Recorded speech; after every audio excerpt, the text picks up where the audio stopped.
High, আমি মাধুরী। দুদিন offline ক্লাসের পর আজ ছিল আমাদের প্রথম অনলাইন ক্লাস। সকালবেলা জানলা খুলেই দেখি তারা ফ্যামিলি নিয়ে হাজির হয়ে গেছে।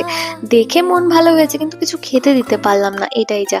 যাই হোক, তারপর নিজেদের জন্য একটু খাবার বানিয়ে নিলাম। সকালবেলা হালকা রোদ্দুর, তার মাঝে গরম গরম স্যুপ ম্যাগি। খেতে বেশ ভালোই হয়েছিল। অনলাইন ক্লাসের ফাঁকে ফাঁকেই আমরা টুকটুক করে রান্নাটাও করছিলাম, কারণ লাঞ্চ টাইম মাত্র 1 ঘন্টা, তার মধ্যে এত কিছু করা তো সম্ভব নয়। হঠাৎ করে একটা ক্লাস মিস যায়, তাতে খুশি হয়ে একটু সাজুগুজুও করে নিলাম। ক্লাস শুরু হয়ে গেছে কয়েকদিন, কিন্তু আমাদের হাতে কোনো বইপত্র ছিল না, তাই আজ বিকেলবেলা বেরোলাম কলেজ স্ট্রিট যাওয়ার জন্য একটু বইপত্র কিনতে। মাঝে এই কাঠগোলাপের গাছ দেখে তো আমি পাগল হয়ে যাই, এক গাদা কাঠগোলাপ কুড়িয়ে নিই। তারপর পৌঁছে যাই শিয়ালদা, দেন ওখান থেকে কলেজ স্ট্রিট। ফেরার পথে তো ব্যাগ ভর্তি বই নিয়ে ফিরি, আর একটু চাও খেয়েছিলাম। চাটা খেতে খুব একটা ভালো ছিল না, তাই ভাবলাম একটু বিরিয়ানি নিয়ে যাই রাতের খাবার। ব্যাগ বোঝাই করে বই আর হাতে বিরিয়ানি নিয়ে ফিরলাম ডেস্টিনেশনে। So by.